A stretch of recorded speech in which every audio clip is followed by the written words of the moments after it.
అధికారంలోకి వచ్చాక కూటమి నేతల ఆగడాలకు అడ్డు అదుపు లేకుండా పోయింది. ప్రజలను దోచుకోవడం ఒకరి వంత అయితే సహజ వనరులను దోచుకోవడం మరొకరి వంతుగా పెట్టుకున్నారు.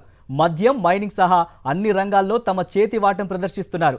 కర్నూలు జిల్లా ఉప్పలపాడు గ్రామంలో మైనింగ్ మాఫియాకు దిగుతున్నారు పచ్చ నేతలు. కొండలు గుట్టలు అని తేడా లేకుండా అక్రమ మైనింగ్ చేస్తూ సహజ సంపదను దోచుకుంటున్నారు.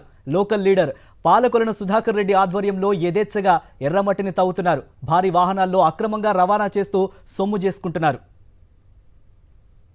ఉప్పలపాడు గ్రామంలో ఉన్న సర్వే నెంబర్ 437 దుర్గగుడి మెట్టుగట్టు నుంచి మట్టిని అక్రమంగా తవ్వి తరలిస్తున్నారు పచ్చ మూకలు.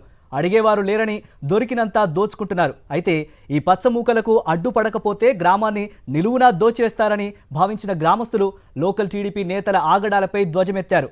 ఎలాంటి అనుమతులు లేకుండా అక్రమంగా తరలిస్తున్న లారీలు, ఇటాచీలను అడ్డుకున్నారు. విచ్చలవిడిగా తవ్వుతున్నారు, అసలు పర్మిషన్లు ఉన్నాయని గట్టిగా నిలదీశారు. దీంతో పచ్చ నేతలు సమాధానం చెప్పలేక అయోమయంలో పడ్డారు.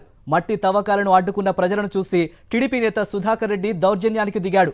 మమ్మల్ని అడ్డుకుంటారా అంటూ బెదిరింపులకు దిగాడు. మరోవైపు టీడీపీకి చెందిన కార్యకర్త పక్కీరప్ప మిమ్మల్ని చంపేస్తా అంటూ ప్రజలపై ఆగ్రహంతో ఊగిపోయాడు. దీంతో సంఘటనా స్థలంలో గ్రామస్తులకు పచ్చ నేతలకు మధ్య ఘర్షణ వాతావరణం నెలకొంది. మా ఊరికి సంబంధించి ఏదైనా రోడ్లు వేయాలన్నా కూడా ఏదైనా చేయాలన్నా డెవలప్మెంట్ కోసం మేము సహకరిస్తాం. ఎవరికో ఏ ఊరికో తీసుకుపోవాలంటే మా ఊరిని కిందికి వేయడం పద్ధతి కాదు ఇది. ఈయన పాలకొల్లు సుధాకర్ రెడ్డి అన్న కూడా ఏదైనా పర్మిషన్ ఉంటే తీసుకొని వచ్చి ధైర్యంగా వచ్చి చేసుకోవచ్చు. ఇది దౌర్జన్యంగా చేయడం మాత్రం తప్పు. సరే, నువ్వు ఎవడన్నా సంపాదించుకో.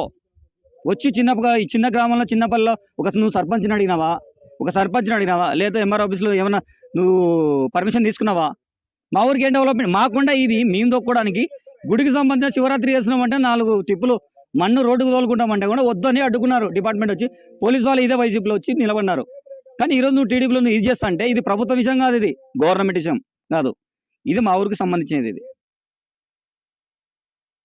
ఇక్కడ అక్రమ మైనింగ్ చేస్తుంటే వచ్చి ఆపినాము.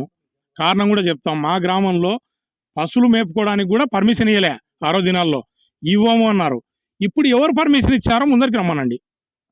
ఎందుకు ఇచ్చినారు? అసలు మా గ్రామానికి ఏమైనా డెవలప్మెంట్ కోసమా? డెవలప్మెంట్ కోసం అయితే ఓకే, వదిలేస్తాం. రెండోది, స్టీల్ ఫ్యాక్టరీకి దీనికి ఏం సంబంధాలు ఉన్నాయో చెప్పండి. అసలు మా గ్రామ నాయకుడా? ఎవరో ఒక నాయకుడు చెప్తే ఇక్కడ వచ్చి చేస్తారా ఇంత దౌర్జన్యంగా? ఇది ఏమైనా పద్ధతేనా? చూడండి, ఒకసారి ఆలోచన చేయండి. మేము ఇంతకంటే మేము ఏం చెప్పలేని పరిస్థితి. ఆ గ్రామ నాయకుడు ఈ గ్రామంలోకి వచ్చి ఈ గ్రామంలో మైనింగ్ అంత అక్రమంగా తరలిస్తుంటే కూడా మేమేం చేయలేని పరిస్థితి.